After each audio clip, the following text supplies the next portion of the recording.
What's up YouTube? Thanks for tuning in this video. In this video, we're going to talk about the location for your RV park. Where should it be? Should it be in town, out of town? We're going to talk about it, but first, make sure to like this video and subscribe so we get off to a good start. Location, location, location. Is it that important? I just made a video yesterday about the two types of RV parks. You can watch it above here. And in that video, I broke down how there are tourist RV parks and there are affordable RV parks. The location of your RV park is going to vary depending on what type of RV park you're planning to do.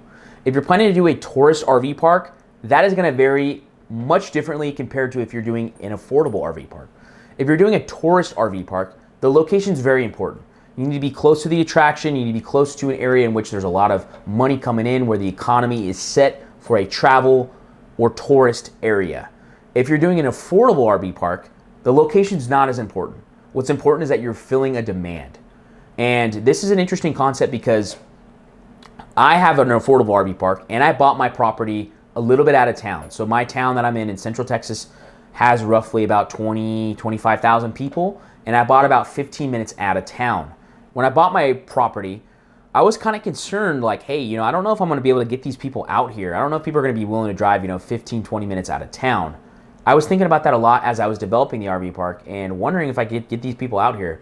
But once I marketed these RV spots, I was surprised in how quickly they filled up.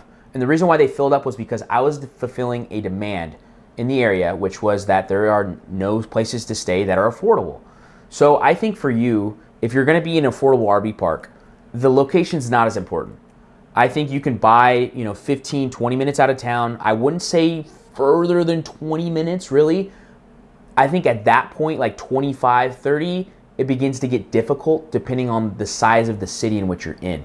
If you're in a bigger city and you have, 100,000 plus, maybe 200,000 and up, 30 minutes is probably okay. But if you're dealing with a smaller city, maybe like 20,000, 30,000, 30 minutes is pretty far, right? So I think if you can stay within 20 minutes, that's okay.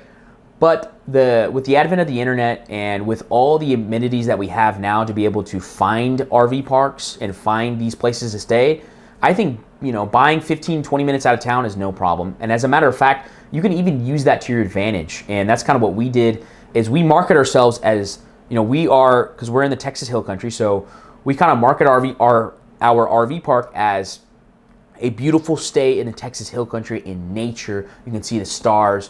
It's a getaway, you have your tranquility and your peace, and people love it, really. So wherever you are, whether you're in rural Arizona or rural Georgia or wherever, market yourself as, yeah, I'm out of town and it's great. And even with that, I will say, if, I think the cherry on top would be, if you are out of town, at your RV park specifically, if you can give each RVer their privacy, that's going to be the best. So that way, even, if they're driving out of town, when they get to their RV spot, they don't have to look left and right and see people. They are maybe covered by trees or they have their isolation. And that's really going to bring a cherry on top and going to provide an extra layer of privacy. So I would think if you're out of town, maybe market yourself as being private, being tranquil, being peaceful, not in the hustle and bustle. And you're probably going to do very well, really. Whereas with the travel RV park, the location does matter. And you want to be centrally located. You want to be close to the amenities. And that's why travel RV parks cost a lot more to get started. They bring in more income in the short-term game, but they cost a lot more. Whereas I think if you're doing an affordable RV park, you can be out of town and it's no problem.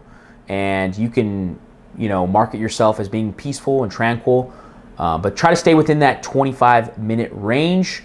But with the advent of the internet and with, all the transportation that we have, especially if you're in a rural area, people have to use cars to get around.